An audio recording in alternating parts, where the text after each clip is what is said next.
Jaime Augusto, Fernando Zobel de Ayala, thank you so much for joining me here on Talk Asia today. Thank you. Let's start with a big picture of the Philippines economy. In context with what's been happening globally, we've seen the Eurozone weakness, US weakness, China is slowing. What's the impact, Jaime, on the Philippines from that? Well, I think, the world has gone through a fairly seismic shift. What's been quite extraordinary in the Philippines is that a component of the economy that's been lacking in many developed countries, which is the demand component of consumption, has been alive and well in the Philippines.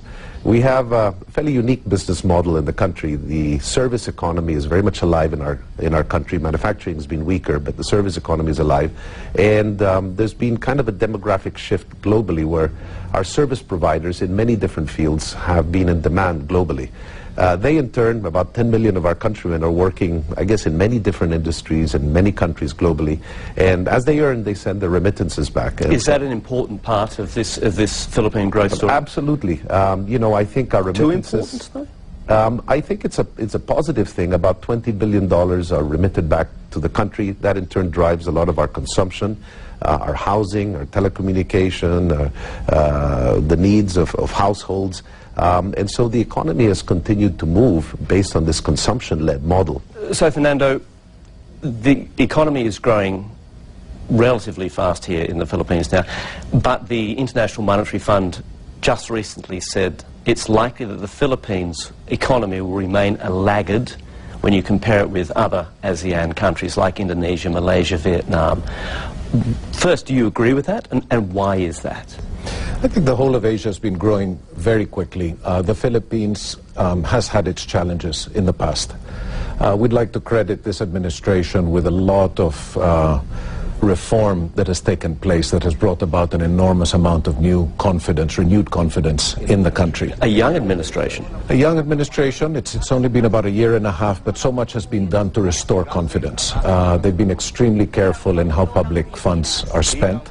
They've made it very clear that foreign investment will be very welcome and that they will have a level playing field when they come to the country. And we've seen the results of that. Another aspect that we're seeing, which we're of course extremely pleased about, is that Filipinos have brought back an enormous amount of funds back into the country.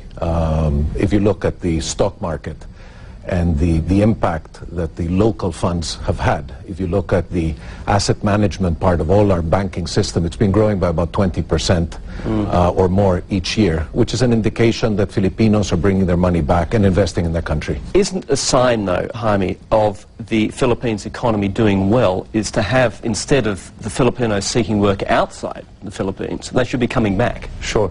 I think essentially as the country grows, obviously we'd like a workforce that can fill the gap, I guess, of our industries as they expand. But it's been quite extraordinary to have a whole range of different skill sets being developed by Filipinos abroad in the global marketplace. And now many of them are coming back. In fact, many of our senior executives are very seasoned multinational executives who've come back from working in a global space. So I think it's actually been a win-win for the Philippines.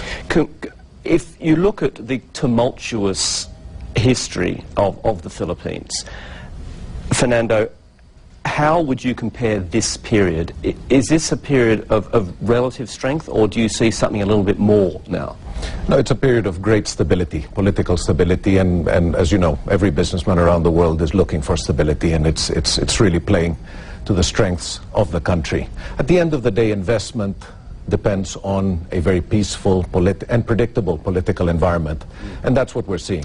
Okay, set against this backdrop, Jaime, let's talk about Ayala Corporation. Last year, I believe there were record numbers coming from your banking division, real estate, and your water division. What's 2012 looking like for Ayala?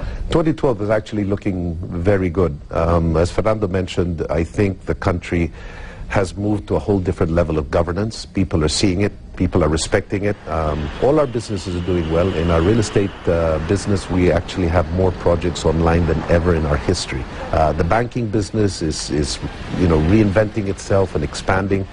In all our different businesses, including our water distribution, we are moving and investing more capital expenditure than ever. Well, talking about capital expenditure and investing, Ayala launched a new division last year, infrastructure. How big a drag is infrastructure, or lack of infrastructure, on Philippines growth? Very, very significant.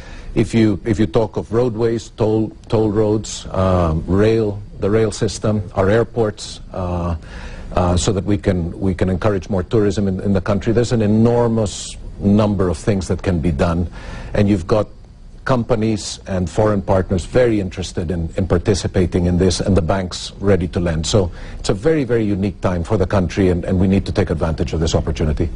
How fragile, for want of a better word, do you think this period is, or do you think it's now quite entrenched that you have a solid base from which the economy can grow?